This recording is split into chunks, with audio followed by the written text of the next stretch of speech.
ரெஸ்டாரண்ட்ல போடுற உழைப்ப வீட்ல போடு, பசங்கள பாத்துக்க. அத்தை உங்களுக்கு புரியல அத்தை. சரிம்மா, நீ சொல்லு, நான் புரிஞ்சுக்க முயற்சி பண்றேன். சொன்னாலும் உங்களுக்கு புரியாது. இந்த எகத்தாள பேச்செல்லாம் வேண்டாம். பிசினஸ் எல்லாம் ஏற கட்டி வீட்டோட இரு. அது என்னால முடியாது அத்தை. சரிம்மா, அப்படியே உன் பிசினஸ் திரும்ப ஆரம்பிச்சாலுமே டேய், அதத்தான் நான் வேண்டான்னு சொல்லிட்டு இருக்கேன்ல. பாட்டி இருங்க பாட்டி, நான் பேசுறேன். அப்படியே உன் பிசினஸ் தொடங்கணும்னு நினைச்சாலுமே கொஞ்சம் நல்லா பெருசா பார்த்து பண்ணலாம்ல. நீ என்னடா உங்க அம்மாவுக்கு மேல இருக்க?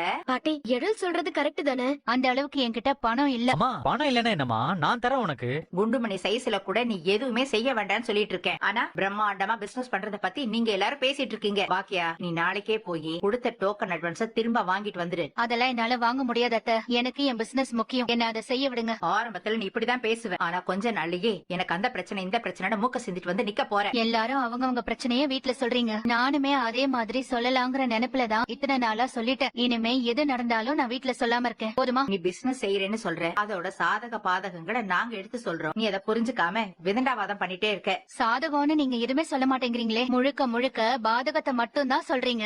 சாதகம்னு ஏதாவது இருந்தா தானே சொல்றதுக்கு. அத்தை, உன்கிட்ட பேசி பேசி எனக்கு தொண்டை வலிக்குது பாக்கியா. 5 வயசு பிள்ளைக்கு கூட எதையாவது சொல்லி புரிய வைக்கலாம். ஆனா உனக்கு எதை சொன்னாலும் புரியாது பாக்கியா.